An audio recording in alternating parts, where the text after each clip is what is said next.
All right, welcome everyone. Thank you again for being here. We are reviving Real Net Revelations, and I couldn't think of a better way to revive it than to have with us our guest today, our special guest today. He is a former professional basketball player, a businessman, a husband, and a father of two girls.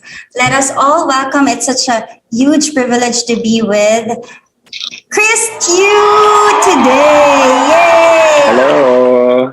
Hi, Chris. Hi, Marianne. Hi, Marianne. Hello, everybody watching. Hello. Thanks for having me. It's good to be here. Thanks for being Nakabahan na ako sa mga tanong mo. Ako sobrang excited ako sa mga sagot mo. Okay. Ganun ba? Yes. Okay, so let's get it started. Diba September is your anniversary month? Yes. Right? Yes. September 7. So belated happy anniversary. Thank you. Thank you. Yeah. Nag-research ka. Yeah. September 7 was the date we chose for our wedding. Actually, we wanted September 8 kasi birthday ni Mama Mary. But unfortunately, in Canada, that's where we got married. It fell on a Sunday. So Sundays are just for Sunday masses. They don't allow weddings in the parish. So sabi niya, September 7 na lang, Saturday. Sabi ko, good enough na rin. It's close enough to September 8, diba? Oh, Yeah. so that's why it's September 7. And they say, diba, in the Bible, number 7 is like a perfect number. Ganun ba? Oh, I didn't know that. From what I heard. Okay, sige. So because it's your anniversary month, we're gonna talk about your marriage first and your love story. Ito yung mga favorite ko talagang topics. So, your wife, si Kla, how did you guys meet? Was it love at first sight? Not at first sight, maybe second sight. We met a long time ago when you were still in grade school. Actually, we were in grade 6 then. My cousin was her best friend. So they're best friends. And I met him in my cousin's house. Hindi niya ako pinansin noon. I don't think she even knew I existed then. But that's why sabi ko second sight. The next time when I saw her again or met her again was in their girls' barkada outing in Enchanted Kingdom. End of school year, syempre may outing with the mommies and the barkada. Then my cousin, si Chrissy, invited me over. Gusto mo sumama? Ano na lang, just meet my friends, gano'n, pasyal. And then, yun, so that's where I got to meet and get to know Kla. And actually, it was what really made me fall in love. Hindi siya in love na parang ano lang. Fall in crush. Attention, and crush was when it was almost dinner time and they were eating, no? Siyempre ako lang yung lalaki dun eh. Medyo isolated ako, mag-isa lang. And then here comes Kla with a slice of pizza offering me, do you want to join us? Do you want to have a slice of pizza? Siyempre kinilig naman ako, di ba? Wala tumapansin sa akin. Tapos may isang napaka-thoughtful na gano'n. So yun, so after that, wala na. Siya na lang talaga yung focus. Wow! yung mission ko. Grabe. So how young were you back then? No, we were really young. I was like grade 6. Pero pinahirapan niya ako. Hindi naging kami until like third year high school. So, tagal mo siyang gusto. Tagal kong pinursue and talagang pakipot, hard to get. And then, siguro, dinaan ko na lang sa tiyaga. I was very persistent and sometimes makulit din. And I guess it paid off. Wow! Wait a minute. So when you say you were persistent, what does that exactly mean? Paano nanliligaw ang Chris Tiu? Noon kasi wala pang cellphone eh. Landline lang ang meron. And then, beeper. Yes. Pager. Pager pa noon eh. Oo. So syempre tawag sa bahay. And then, hopefully, yung sumagot, hindi yung daddy. or mommy. Kasi babagsak yung phone pag sila sumagot. But, yun, tas pager, message lang, gano'n. And then, dati uso pa yung IRC or ICQ. Oh, yeah.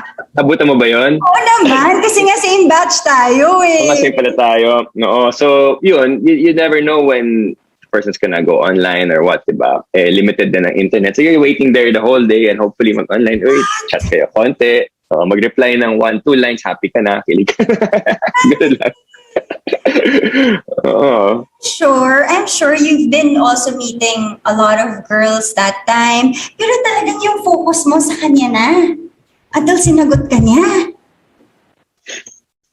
Oo naman. Oh. Siyempre. Amazing. Actually, yung before siya, may isang kabarkada siya na cute din na na parang interesting, gusto ko makilala. Syempre, nung na-meet ko na sikla na. Oh, so tip ba yan sa girls? Magbigay ka ng food? Offer kayo ng food. Maging thoughtful kayo. I don't know. I guess, sometimes. Yeah. So that's something that has siguro natural talaga sa kanya, no? Oo, that's true. Hanggang ngayon, he's very, very thoughtful. And even her siblings are that way. So I guess it's really the way they were brought up. Wow. And then, so... That's one trait I'm not. I'm opposite naman ako. Really? Hindi ako masyadong thoughtful. Parang that's hard to imagine. Hindi. So at least natututunan mo yun from her ngayon. Mm-hmm. Okay, so ang cute ng love story niya, parang ang tagal ng sinulat ni Lord, no? Since you were that young. Mm-hmm. The next thing I'm wondering about is, because I really see you, Chris, as a quality man. Ganun ba? Ano naman? I wish. So what is attractive to a quality man? I'm sure a lot of girls are wondering. Bakit puro ang na-attract ko ganito, ganyan? Pero what is attractive to a quality man ba? You mean what type of woman? Yes. What are we talking about? Marriage na ba? Or girlfriend, boyfriend? Or basta relationship? Girlfriend to marriage, Girlfriend to marriage. Alam mo naman guys, diba? Naturally, pretty, hanapin mo pretty, and may aura, may dating, diba? That's usually what would attract a guy first, no? But I think what would be really sustainable, using word sustainable or lasting, are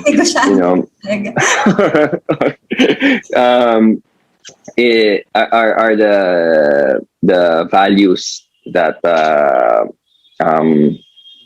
that we see in the gospel values that Jesus teaches us, the values of being selfless. I think yung pagiging thoughtful, yung palang, diba? You're thoughtful to other people. That goes to show more or less what's in your heart, diba? Parang, it's always thinking about the other person first. No, I think that's very important. Especially if you're thinking of settling down if you're choosing the one to marry, diba? Parang you want somebody who's not who would care for you, you want someone who would care for you, who would care for your future family, and also someone who I guess is understanding and compassionate, diba?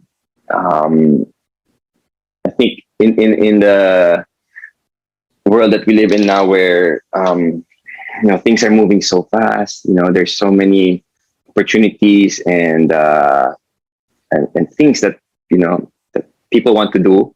Women want to be a career woman, you want to do this and do that. It's important that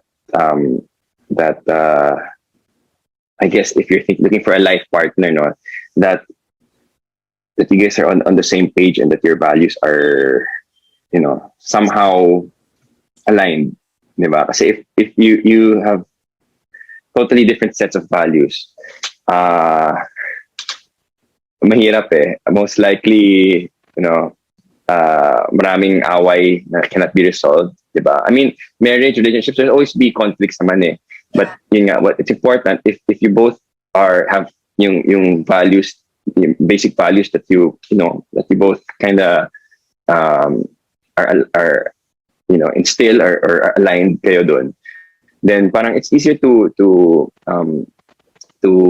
forgive, to let go, and to make things work, diba? So I guess importante yun. I said so many things, but if I want to summarize, I guess yun nga, pagiging selfless, pagiging understanding and compassionate, and last I think would be the person is spiritually mature then, no, because everything, all these values that I mentioned are all rooted in that. I think if a person is connected to God and has God in his or her life, then that person would be would be open to improving his or herself, to making the relationship work, to to be a better person. And I think at the end of the day, that's what we want naman eh. Diba? We all want to be better versions of ourselves, and that the other person will make us a better version of ourselves, diba? By him or her being in your life. So I don't know if I'm making sense, but yeah, a whole lot. So it's so important also that you know yourself, no, before entering a relationship, so that you know what values you hold, and you'll get to see if you're aligned with the other person. Paano pag Yes. pareho kaming toxic eh, so pwede na.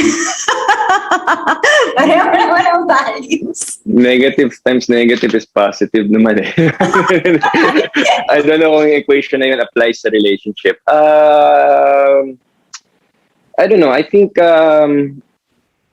if you want to attract siguro a real man, a good person, then you have to know yourself well. You have to be tuned to yourself, and you have to be authentic, and I guess who you really are, that's the kind of man that you will attract, no? Kasi parang, especially now, diba, parang with social media, there are many ways to project ourselves. Sometimes you have a social media self, then you have a real self, diba? Pero, I think yung totoo lalabas din yan, lilitaw yan eh, diba? So I guess at the end of the day, it's, just being your authentic self. And, with God, if you're connected to God, if you communicate with God, and then I think, all the imperfections that we all have are not, permanent. There's always a chance for us to improve ourselves, and if we are become a better versions of ourselves, I think we will also attract a better man, kumbaga, quote unquote, diba? True. Diba? So Chris, how did you know that Kla is already the one for you? Na ito na yun. Actually, it just ano rin eh, it's a long process. Kasi we're together for so long eh. So, syempre there'll be times na you're thinking, siya na ba? Or ayaw ko na? Or baka ayaw na niya rin? Give up na siya sa akin? Or, but I guess if you constantly talk to God, hear Him out, and especially if your partner is also very, close to God, then I think you will know. In my case, like what I said, time na rin eh. I think I wanted to, to settle down and start a family, and she was the perfect one. She was my best friend. We've been dating for many years. They say na, may 7-year itch yan. After yun, wala na yan. Break na kayo, gano'n. But we were together for 13 yata. 12, 13 years before getting married. And now, 8 years na. 8 years na. So more than half of my life, na magkakilala na kami, and she's my best friend. So, parang with what I mentioned earlier about yung pagiging selfless, thinking of other people first, parang, she's gonna be, a great wife and a great mom to our kids, and that she's very Christ-centered also. Eh. So alam ko na kung may problema, kung may mga rocky roads at kailangan daanan, it can be handled maturely, diba? Because she's very spiritual then and spiritually mature din siya. So I think that's what I saw, and that made me sure na she's the one. But there was also a time that you guys were apart because she studied abroad. How long was that? Yeah, she studied abroad for 4 years. During college. Yeah, matagal din. So during college, from my second year until I graduated in Ateneo, she was naman studying abroad. So kind of long distance, pero kind of off din. So on and off. Yeah. So at that time, we met other people. Then I was dating also others. So parang hindi naman like the whole time together, And I felt that was healthy then, that we got to know other people. No other official girlfriend or boyfriend, pero you're dating, you meet new friends from the opposite gender, and then I think it gives you a better perspective also of life, of other people. So yeah, I'm sure in your line of work, Chris, like you are in Dubai, you played basketball, and then you were also in media. Plus many other extracurricular activities. I'm sure ang dami mong nami-meet and ang daming temptations. Yes. How are you able to overcome? Kasi I'm sure dami mong may crush sa'yo. Ewan ko lang. Ewan ko. May iglesia ni Chris Tiu.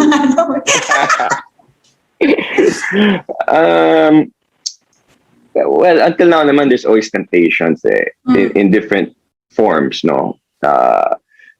Pagdating sa vanity or pride or money or, until today. But, even before nga, there's always temptation. It was difficult, and I'm not a very strong person, I admit. I also struggle a lot, and I've made many wrong choices and mistakes. But I think the beauty of our faith is that, diba, Jesus forgives us and is infinite in His mercy. Kahit ilang beses tayo magkamali, He never gives up on us.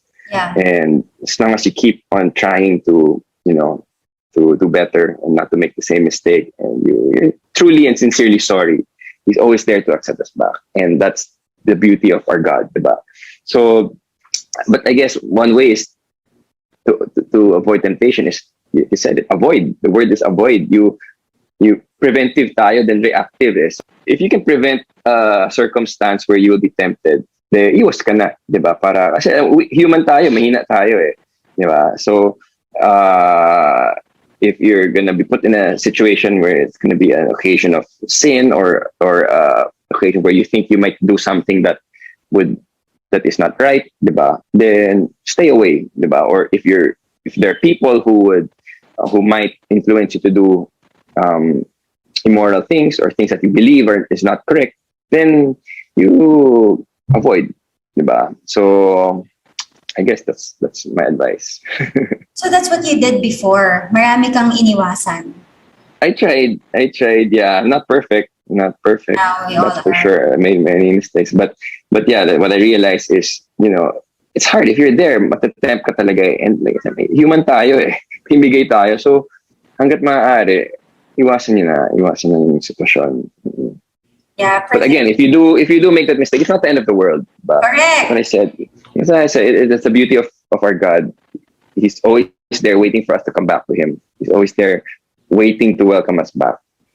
He's just waiting for us to go to Him, to be sorry for whatever it is, and to lead a life of holiness. Always. Actually, gusto ko rin yung sinabi mo na preventive rather than, sinasabi ko rin parati yun preventive rather than reactive.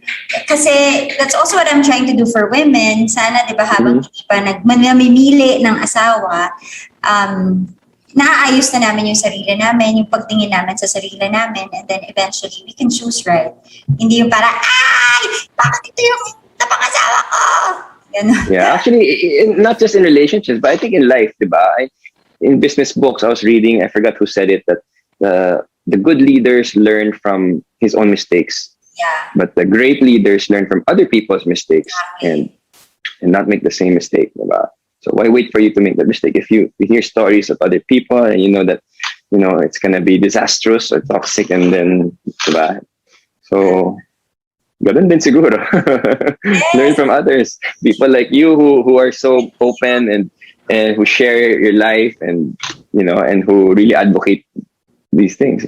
Yeah, naniniwala ko dun maraming pain na unnecessary if only we learned already from those before us. Yeah, but I guess also, there's also, I guess, some value in feeling pain. If you know what it feels like, you understand other people better, and you know that you don't want to go through that again. Diba? Well, Oo nga naman. but sometimes that's part of it's also a risk that you take when you love, diba? If you love people, you love not just in terms of partner, boyfriend, girlfriend, husband, wife, but even as a family, diba? You love your family so much, and there will be times when they may hurt you the most, diba? It's when you love the most that you get hurt the most. Kung wala ka naman pakialam sa kanila, and then they do something to you, wala ka talagang mararamdaman, diba? So I guess it's part of life. Yes. Part of loving. It comes with it. Yeah. Also the territory. Pero sa romantic partner, pwedeng piliin yun. Well, I guess there's you can increase your probability of not, getting hurt that often or that bad. But at the end of the day, we pray to God and we ask for what's best for us. Diba? And hopefully, and then tayo as human, we do what we can in our human capacity to attract the right one, to end up with the right one, or True. Sige, Chris, since you've been mentioning about faith, how it has been helping you, how it has been an anchor in your choices, I want to know your journey of faith. Like, paano ka naging close kay God? But first of all, before anything, it wasn't a smooth journey. It was, I've been very inconsistent and delinquent at times, and there are times that I, neglect God also, diba? And focus too much on myself, on goals and career, or things like that. So, but I think, when you go through life experiences, and it'll come back to you. God will put situations that would really, bring you back to Him. And sometimes that's why He gives us adversities or challenges, disappointments. For me, in my case, ganun din. I go through, a number of them, and that's when I really become close with Him. I start seeking Him and looking for guidance, for comfort, for wisdom from God, diba? So that's why I don't view disappointments and challenges as a bad thing altogether. It's God's way of calling us back to Him. My journey, I have to thank my mom. I think she is the spiritual leader in the family ever since we were young. She was very religious and very pious. I cannot say I'm anything close to that, and I have my own spiritual journey as well. But in high school, I went to Xavier School, which is a Catholic school, Jesuit school. So kahit papano, we have my foundation then, and then Ateneo for university, another Jesuit school, which they were also big on the Ignatian spirituality, on discernment, and So, but I think yung now, what I feel like throughout my life now is time where I think I'm the closest to God, I would say, because of my wife. I would say si Cla. She's the one who is consistent, and who has been really encouraging me to be more spiritual, in a way, to to talk to God more and to listen to Him. And I forgot to mention some other um, guys who have been instrumental also in that journey. Some friends who I met, Oliver, and then si Jerry, si Dr. K, as you know him, who have Yeah. really they went out of their way to to talk to me, to counsel, to guide me, and to introduce me to God in and His teaching. So I think it's a I guess effort of people around me also, and what I'm exposed to, and that helps, no, knowing that there are people like yourself, Marian, and who advocate, things like this, programs like this. That's definitely a positive thing, and will sometimes you don't realize the impact that you have, diba? Akala mo just a show, ganun. Pero there are lives that are actually changing and souls that are being moved because of the the things that you do day in and day out. So thank you for what you're doing. Thank you for helping me in my mission. So, ang galing, no, how God also introduces us to the right people in order to become closer pa to Him. Oh, I read pala the letter of your wife when you were retiring. And then, Okay. parang she mentioned na you were praying the rosary pa before, tama ba? Before a game. Mm. Always we pray. Well, we try to pray almost every day, whether there's a game or not. Well, actually, Rosary. before, yeah, rosary, or of course the usual prayers, but the rosary now more consistent, I would say, during this pandemic. We pray with her family also via Zoom. So that's why I say sometimes yung mga ganitong pandemic or challenges, they actually they bring you closer to God. True. Yeah, but we would pray together, and even in basketball, I think basketball has also made me more, I think, mature in a way spiritually, because you have your aspirations and goals that you work so hard for, and then things happen that are not in your control, good and bad. Sometimes you win championships, you make unbelievable things that you thought, wow, how could something too good to be true happen? This is all God's doing, diba? Like when there was one season in the UAAP when I made a number of game-winning shots against our tribals and other teams. And parang, this is like a divine hand that was working, And then the other end of the spectrum naman, when things could just go so bad, diba? Things that are like, parang, no, we really deserve to win that. We were the better team, and it doesn't happen, but we still lost, diba? And then you realize, in life, it's we can only do so much. At the end of the day, it's God's will, it's God's plan for us, and that's kind of taught me to be more accepting of realities of things that occur in our life. So there's value in sports and losing and winning. Sure, you learned so much virtues also from playing. Yes, definitely. So that's one of my advocacies naman. Sports talaga. Team sports, even individual sport. Speaking of your faith also, how has your faith been impacting your role first as a husband?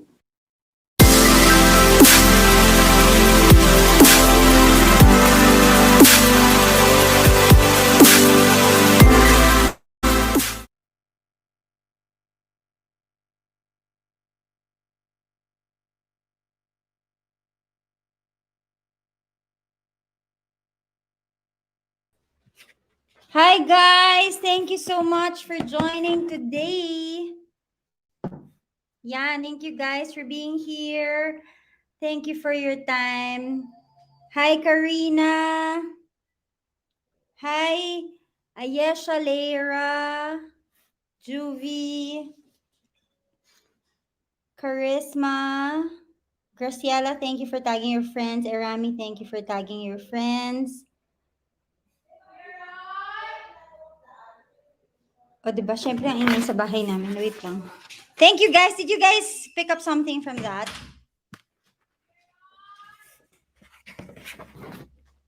I hope you enjoyed. Yes, Chris Tiu is definitely crushable. So we hope to see you again next week for the Far More Precious.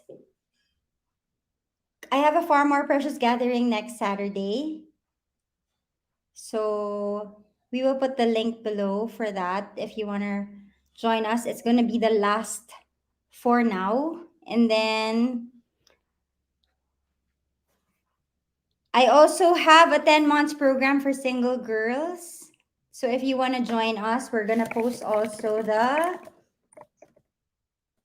I'm posting it here where you can get more information and register. There. Thank you so much, guys. There. So you can join there and also in the club, FMP Club. Thank you, guys. I'll see you again next Saturday. Um, Same time, 7:30. God bless you. Bye.